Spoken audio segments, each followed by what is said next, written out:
सबैमा हार्दिक टस्दिले नमस्कार। म नेपाल बुद्ध धर्म सेवा सङ्घको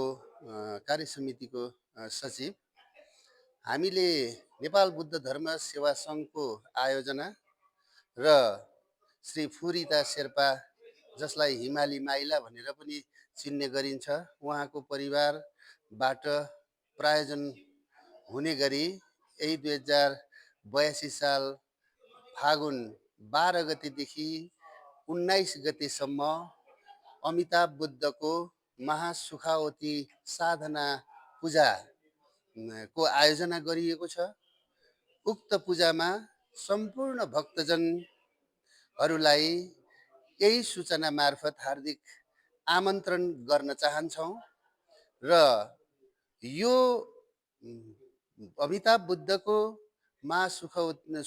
सुखावती भुवन महापूजा स्वयं आफ्ना लागि र पुण्यको एउटा पूजा भएको हुनाले यो पूजामा रिम्बुर्चेद्वारा यो 8 दिनको अवधिमा दैनिक यो पूजा सम्बन्धी प्रवचन हुने गर्दछ र यो प्रवचनको नेपालीमा अनुवाद समेत हुनेछ र अन्तिम दिन 19 गते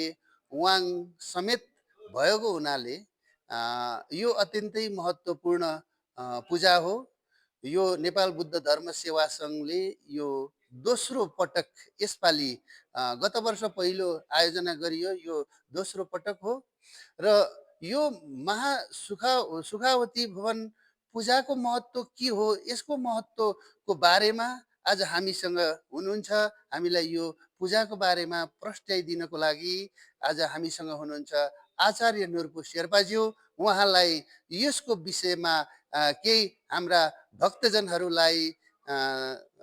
चाहिँ प्रश्न पारिदिनु हुन म हार्दिक अनुरोध गर्दछु। आचार्य नुर्पुज्यू। नमो बुद्धाय, नमो धर्माय, नमो सङ्घाय। धन्यवाद। नेपाल बुद्ध धर्म सेवा सङ्घका श्रद्धेय अध्यक्ष निम्ते शेर्पाज्यू र यो काठमाडौँ जिल्ला, काठमाडौँ महानगरपालिका वडा नम्बर 15 विश्व सम्पदा सूचीमा सूचीकृत स्वयम्भूनाथको परिसरमा रहेको यस नेपाल बुद्ध धर्म सेवा सङ्घ को गन्पामा अब आउँदै गरेको यो 2082 साल फागुन 12 गतेदेखि 20 गतेसम्म करिब 8 दिन चाहिँ यो अमिताभ बुद्धको महासुखावती भुवनको महासाधना पूजा आउँदै गरेको खबर पाउँदा अत्यन्तै खुसी लागेको छ र विशेष गरेर बौद्ध धर्ममा र शाक्यमुनि बुद्धले दिनुभएको जुन शिक्षा छ, त्यो शिक्षाको मूल उद्देश्य भनेको नै अब चाहिँ अरूको हित गरेर अनि आफू लगायत सम्पूर्ण चाहिँ यो जगतमा आफ्ना बुवा आमा नभएका कोही पनि हुँदैन, किनभने हामी पुनर्जन्मलाई विश्वास गर्ने भएको हुँदाखेरि सबै आफ्ना बुवा आमा रूपी सबै प्राणीहरूको उद्धार हुनुपर्छ भन्ने पनि अब शाक्यमुनि बुद्धको करुणाको कारणबाट चाहिँ बोधिचित्त उत्पन्न गरेर चाहिँ सबै प्राणीहरूको उद्धार गर्ने हाम्रो लक्ष्य हो र यसै क्रममा चाहिँ अब अहिले नेपालमा अब विगत केही वर्षदेखि हाम्रा अत्यन्तै श्रद्धेय गुरु दक्षिण भारतमा रहेका नम्रोलिङ गोन्पाका चाहिँ श्रद्धेय परम पावन गुरु खेन्चन नामडुल सेरिङ रिम्पोछेज्यूले यो महासुखावती भुवन साधनाको यो कार्यक्रम चलाउनु भएको छ। विगत वर्षमा उहाँले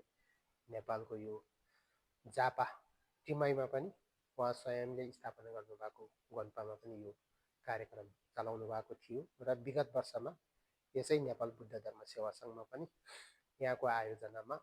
यो कार्यक्रम भएको थियो र यस वर्ष पनि अब यो कार्यक्रम दोस्रो पटक हुने भएको हुँदाखेरि हामी सबैले अब बुद्धत्व प्राप्त गर्नको लागि बौद्ध धर्ममा विभिन्न तरिकाहरू छन्, विभिन्न यानहरू छन्। त्यसमध्ये अब हिमाली क्षेत्रका बौद्ध धर्मावलम्बीहरू महायानमा पनि अब वज्रयानको साधना गर्ने हैन, महायानभित्र सूत्र परम्परा र तन्त्र परम्परामा साधना गर्ने हाम्रो चाहिँ यो परम्परा रहेको छ र अहिले यो महासुखवती भुवन साधना भन्ने जुन साधना छ यो चाहिँ अब महायान अन्तर्गत सूत्र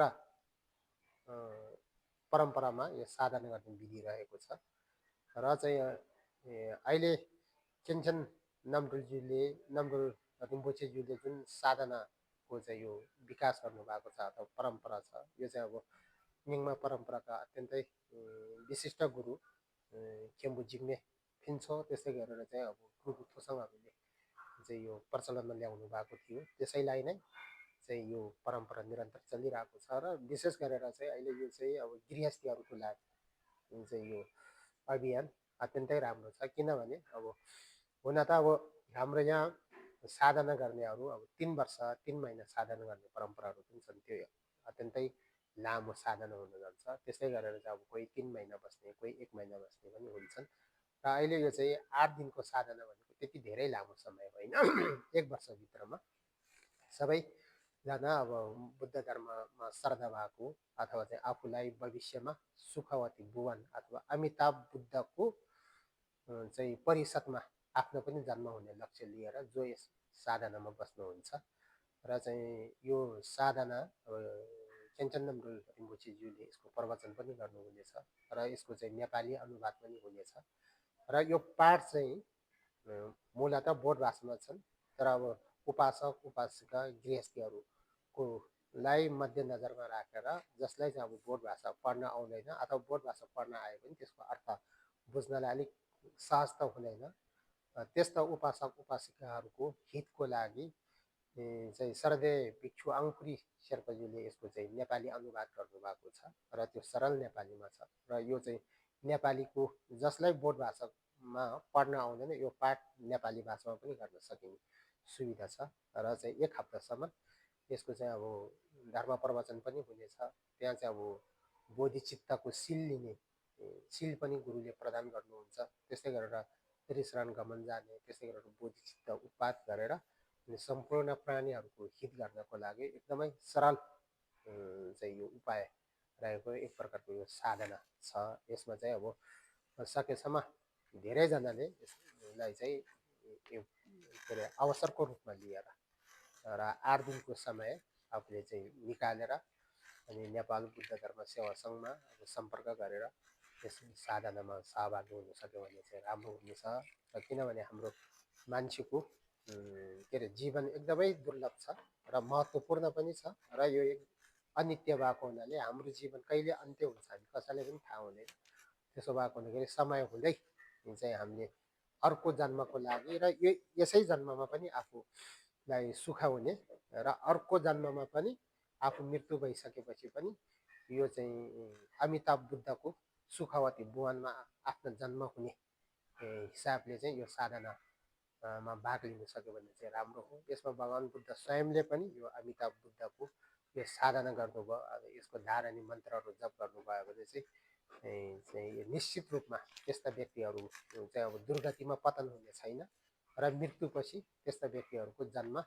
चाहिँ सुगतिमा हुनेछ। त्यसमा पनि अमिताभ बुद्धको भुवनमा चाहिँ त्यस्ता व्यक्तिहरूको चाहिँ के अरे जन्म हुनेछ भनेर स्वयं शाक्यमुनि बुद्धले पनि भन्नुभएको हुँदाखेरि सबैले यसमा चाहिँ सहभागी भएर यो साधना